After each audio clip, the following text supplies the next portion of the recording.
política, en este caso con el portavoz de la Ejecutiva del Partido Socialista de Euskadi, José Antonio Pastor. Señor Pastor, buenos días. ¿Qué tal, Egunon? Bueno, lo vemos en los periódicos, lo podemos seguir en la radio, en los diferentes medios de comunicación. A pesar de estar en precampaña, hoy todas o casi todas las miradas están puestas en Cataluña.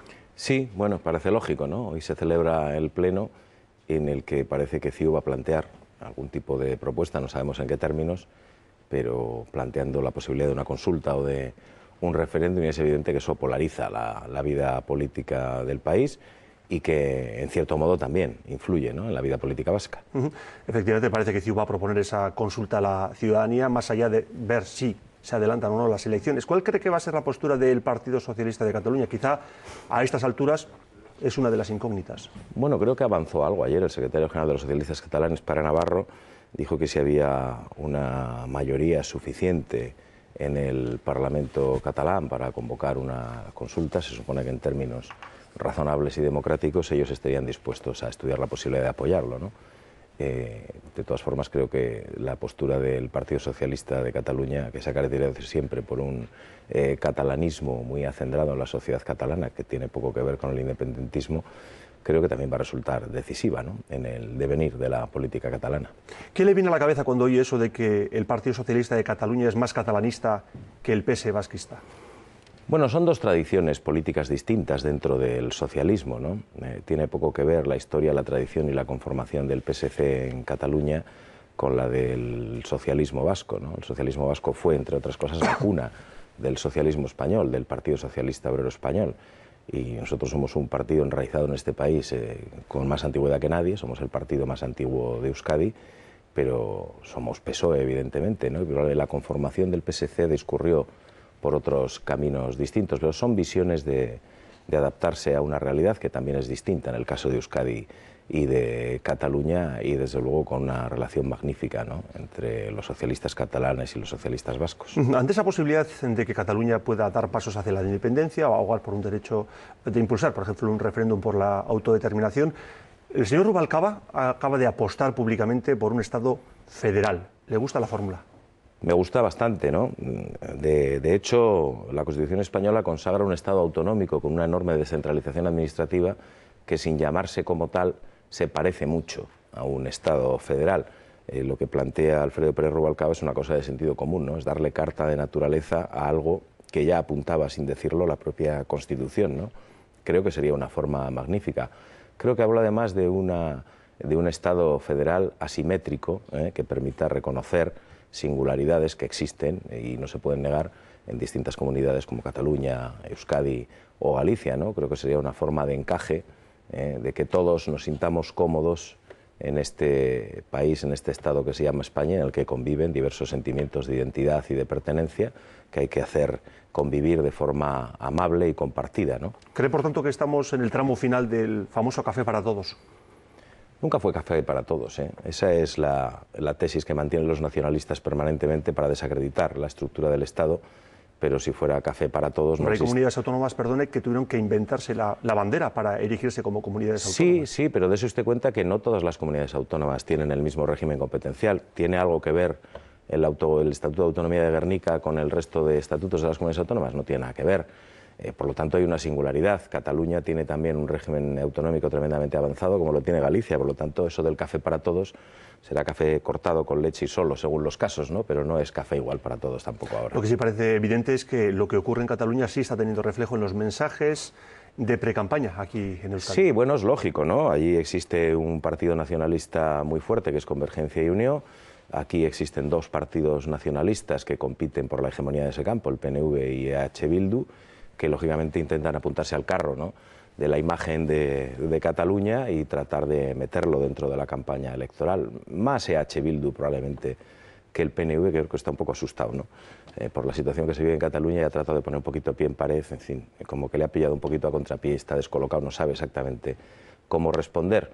Y en ese no saber y en esa cierta desorientación probablemente encaja la expresión de hace unos días del señor Urkullu de apostar por más Estado vasco, ¿no?, que es una forma de lanzar un guiño a su electorado más nacionalista sin salirse demasiado del carril, pero teniendo en cuenta que les viene bien, sobre todo al PNV, que este debate se instale en la política vasca. Está muy bien, le viene bien al PNV como le viene magníficamente bien al señor Mas, porque uno con la señera y el otro con la icurriña, pues tapan todo el debate sobre los recortes, sobre la política social, sobre la crisis económica, sobre el estado de bienestar, que es un debate que es muy incómodo para el señor Mas, que ha hecho recortes salvajes, ha sido el laboratorio de los recortes de toda España, y que es incómodo también para el señor Urkullu, que todavía no nos ha querido decir cómo quiere afrontar la crisis económica, probablemente porque sus recetas sean muy parecidas a las del señor Mas. Sí, enseguida hablaremos de recortes, hablaremos de fiscalidad, pero en referencia a los mensajes que se lanzan, hacía referencia al presidente y candidato del PNV al Lehendakari, hablaba ayer de que él aboga por más soberanía, por más autogobierno.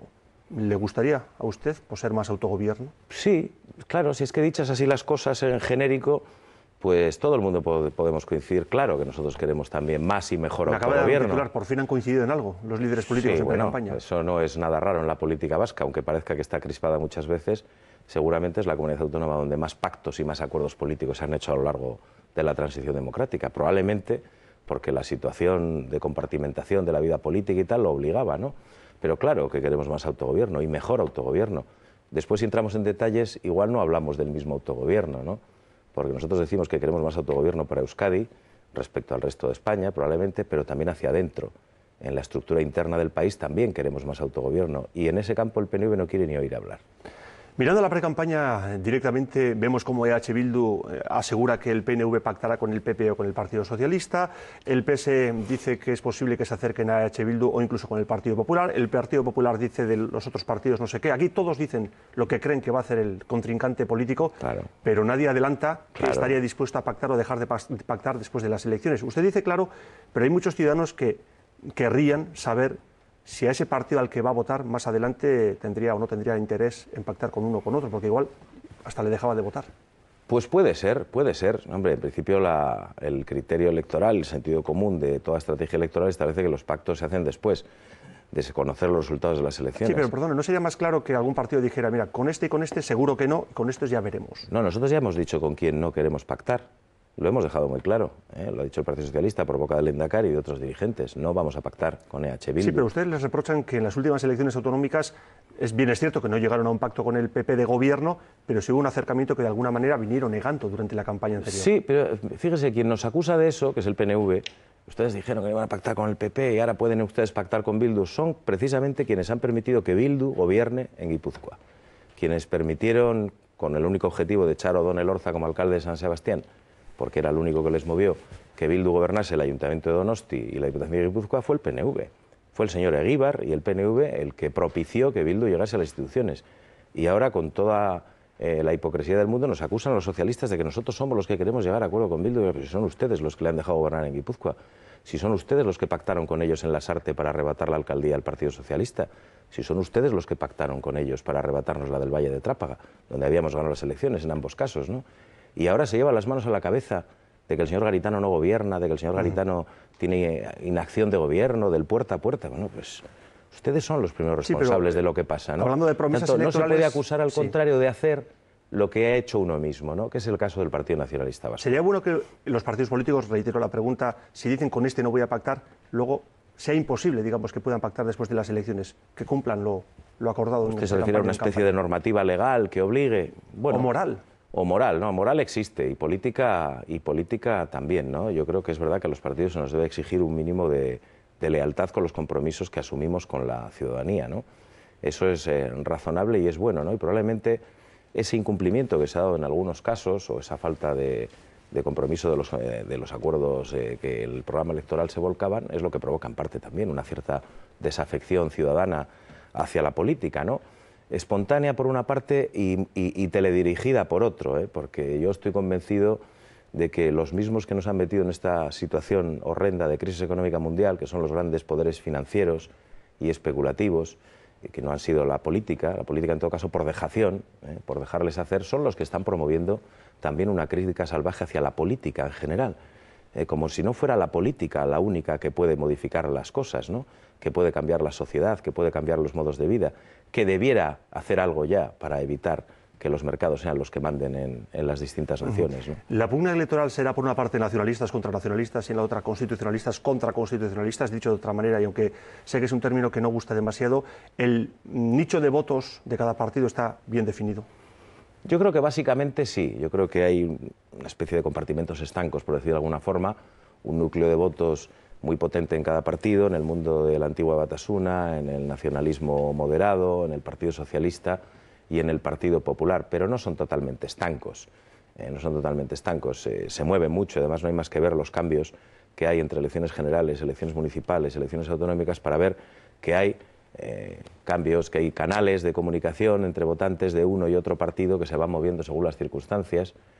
Y hay algo que se empezó a vislumbrar ya en las últimas elecciones autonómicas, que es que sobre todo las nuevas generaciones que se incorporan al censo electoral son mucho más libres a la hora de tomar decisiones, probablemente no estén tan atadas por compromisos de ningún tipo, ni siquiera ideológicos, ¿no? Entonces, bueno, pues pueden optar por una u otra opción política en función de que les parezca que es adecuado lo que plantean en ese momento, y en otro pueden optar por otra fuerza política distinta, y creo que eso es muy bueno y es muy sano, ¿no? Y es un signo de salud democrática también. Ya sé que estamos en precampaña, que los mensajes hay que situarlos en ello, pero el Partido Popular, por ejemplo, está siendo también contundente con respecto al Partido Socialista sobre la manera de gestionar que ha tenido el PS en los últimos 3 años y medio. ¿Se ha arrepentido en algún momento de ese acercamiento que llevó a Patxi López a ser lehendakari y que se ha mantenido durante prácticamente toda la legislatura? No.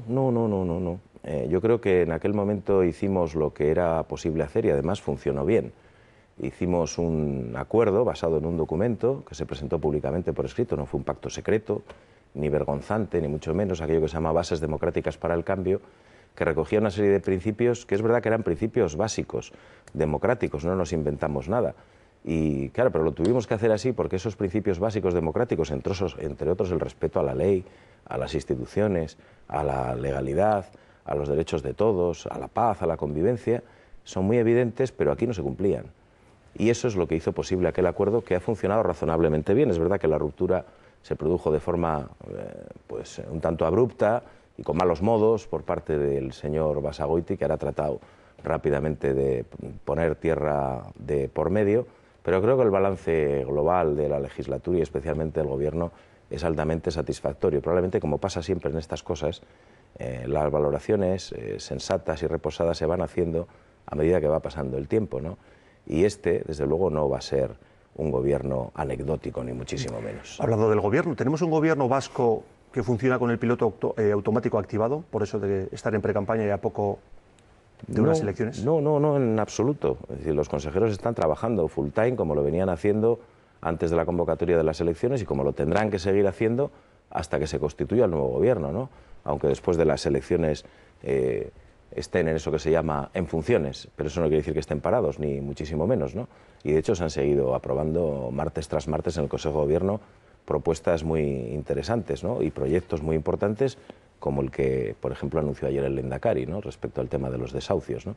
Que me parece una propuesta muy interesante y que conecta con la solución de un problema que realmente es angustioso para mucha gente, ¿no? Puede haber quien piense, ahora el Lehendakari en precampaña electoral me anuncia que va a hacer todo lo posible, incluso desde el punto de vista legislativo, para evitar que el desempleado se quede sin su vivienda, pero es que ha estado 3 años y medio gobernando, podía haberlo hecho antes. Ya, pero es que se ha hecho, es que se puso en marcha ya hace unos cuantos meses un servicio de mediación que es pionero en toda España y en Europa y que agrupa a las administraciones públicas y a más de 17 entidades financieras, que ha tramitado y coayudado en más de 100 expedientes de desahucio y que ya dijimos en el Parlamento Vasco que estaba trabajando precisamente en medidas de ese tipo.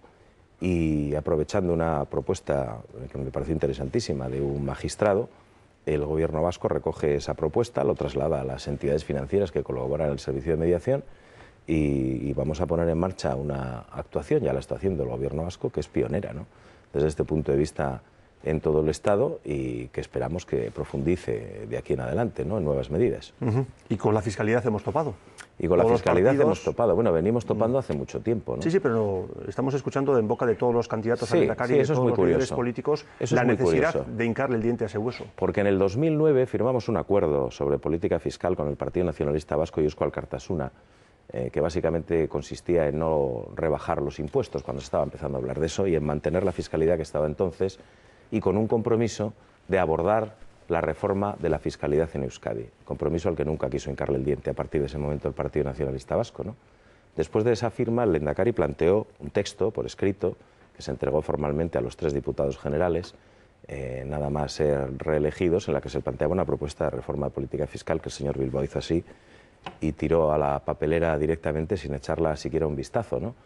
Y a partir de ese momento el Partido Socialista empezó a plantear en el Parlamento Vasco propuestas, iniciativas legislativas para abordar el tema de la fiscalidad y del fraude fiscal, rechazadas todas ellas por el Partido Nacionalista Vasco y el Partido Popular en comandita. Por eso a uno le llama mucho la atención que ahora, en campaña electoral, el señor Urkullu diga que hay que abordar una reforma fiscal que garantice la suficiencia financiera. Es palabras calcadas a las que yo mismo presenté en el Parlamento Vasco en el Pleno Monográfico de Política Fiscal y que el PNV votó rotundamente no. Sí, pero visto desde fuera, la conclusión a la que se puede llegar es si alguien quiere cambiar la fiscalidad o tiene el control de las diputaciones o no es posible. Bueno, lo que tiene que haber es voluntad política y sinceridad en las apuestas de cada cual. Es decir, no se puede estar diciendo durante 3 años, como dice el PNV a través del señor Bilbao, que la vaca está enferma y no se le puede pedir más leche, y hace 4 días decir que sí que hay que abordar una reforma de la fiscalidad que sea más justa y más progresiva. Entonces, o mentía usted entonces o miente usted ahora.